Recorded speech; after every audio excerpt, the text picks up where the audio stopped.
Also, off topic, do you guys like my shirt? Actually, do you like my whole outfit? I got this like really cute frilly skirt with leopard print and this matching shirt. Sorry, really off topic. I just really like it, okay?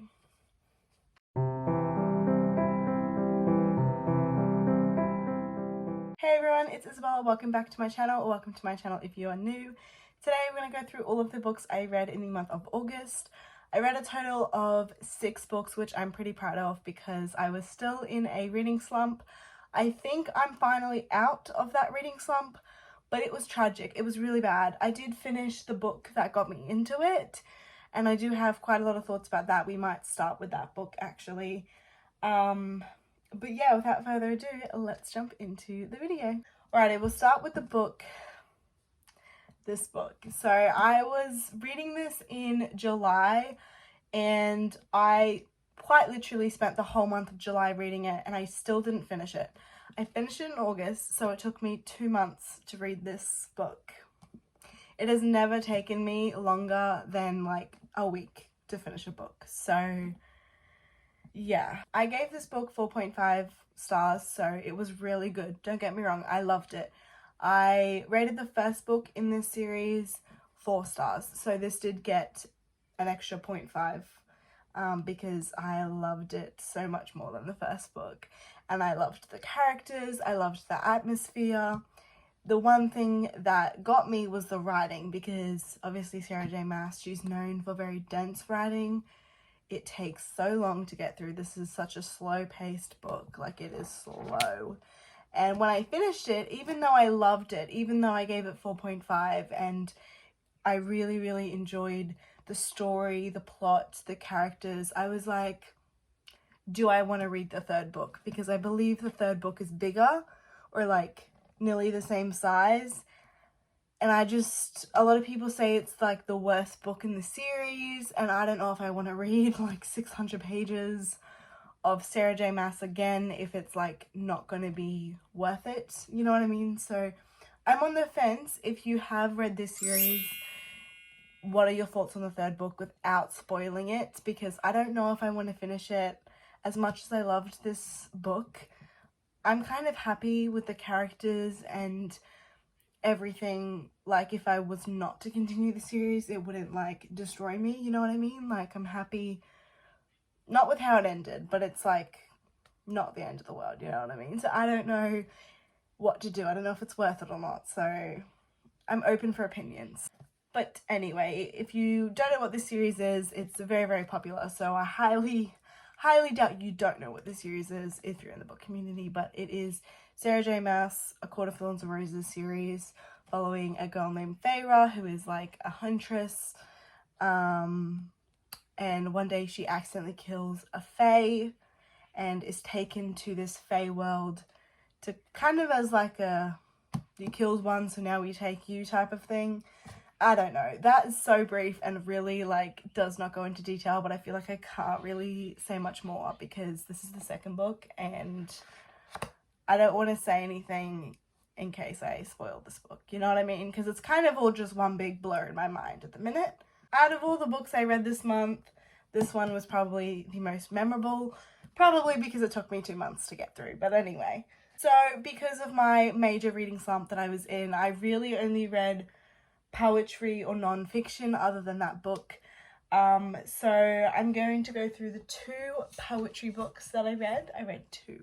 Try to only read 1 a month, but recently I've been reading a lot more than just 1 a month because reading slump. So I read Sometimes I Fall Asleep Thinking About You by Katherine Hancock, and I also read Flower Crowns and Fearsome Things by Amanda Lovelace.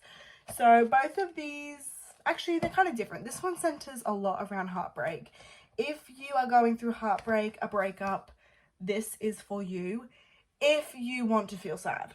It's not really an empowering book, it's just a, I get you, I feel you, here's some relatable sad poetry. I picked this up thinking it was going to be about love. All I had to do was read the back of the book to figure out that it isn't about love, but it's not about a good love. So that was my fault. I have a habit of doing that. Nevertheless, though, if I ever go through a breakup, again, hopefully I don't, but if I do, this will be the first book I pick up because it was really, really good. Like, the writing was fantastic. I try not to rate poetry books. Did I already say that? I don't know. I think I already said that. Anyway, if I was to rate this, it would be 5 stars because everything about it, like, was just so good. There was long poems, there were short poems. I tabbed basically every single page.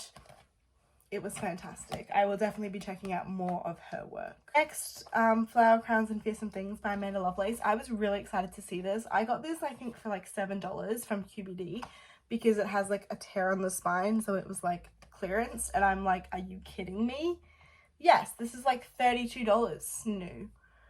$7 just for a tiny like rip. I'm still gonna take that.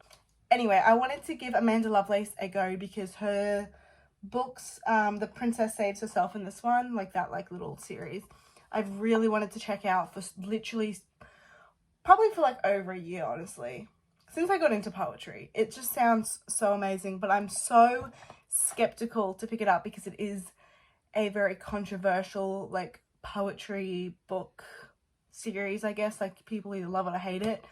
And I don't know, it's just made me nervous because, again, they are expensive books. So if I don't love them, it's gonna hurt me and my bank account. But this was really good and I did enjoy the writing. This one had like really pretty art through it, which was amazing. This book is for the feminists. It's for the you broke my heart, but you know what? I'm still a bad bitch. This, oh my goodness, like, it is just such an empowering book. This is what you read when you're going through the angry stage in a breakup and you're like, oh my gosh, you know what, I am it, and it was you that's the problem. Like, this is it, you know what I mean? Ugh, like, literally all it says on the back is, you are not the god of her. I mean, do you need to know much more than that? Anywho, it's safe to say I loved this one. I loved it. I didn't tab as much, but the ones that I did tab were really, really good, so it was worth it. Next 3 books are all nonfiction.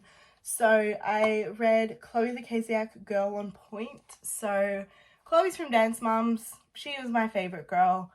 I picked this up because I got it really cheap at like a thrift store, and I don't know, I just thought it'd be interesting. I've never really read any of the Dance Moms girls books. Like, I know a few of the girls have released them. I've never been interested, but Chloe's my favorite and I just wanted the goss. I definitely think if you've watched the show, you should read this book because just so much goes on in the show that like people don't know about. Like, a lot of this information I kind of knew just because of how much I was a fan of Dance Moms, but if you're not as big of a fan, there's a lot of information in here that you wouldn't know.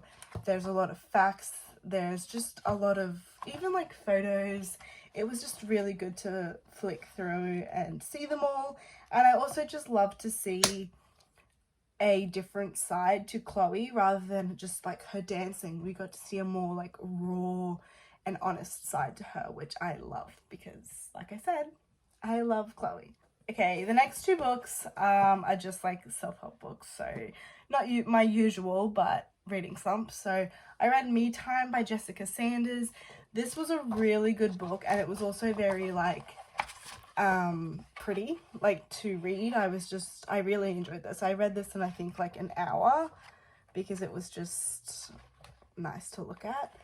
But it's quite literally just like a self-care book.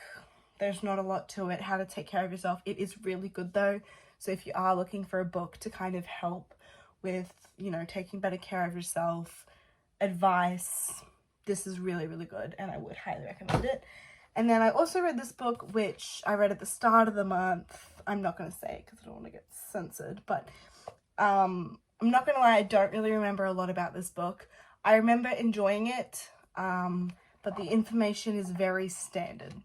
Like, I just remember being like, I've heard this all before. Like, it's not new information, but it's still like a decent book. I'm gonna keep it on my shelf. I may reread it in the future. It's not the most life-changing book I've ever read, but it it was good for like affirmations and, you know, if you're new to this whole self-care stuff, it might be a helpful book. But for me it was repetitive, but at the same time it's still decent, you know what I mean? Like, I'm gonna keep it. Anyway guys, that brings us to the end of this video. Thank you so much for watching. I hope you enjoyed. Comment down below your favourite book you read in August, and I will see you in my next video. Bye guys!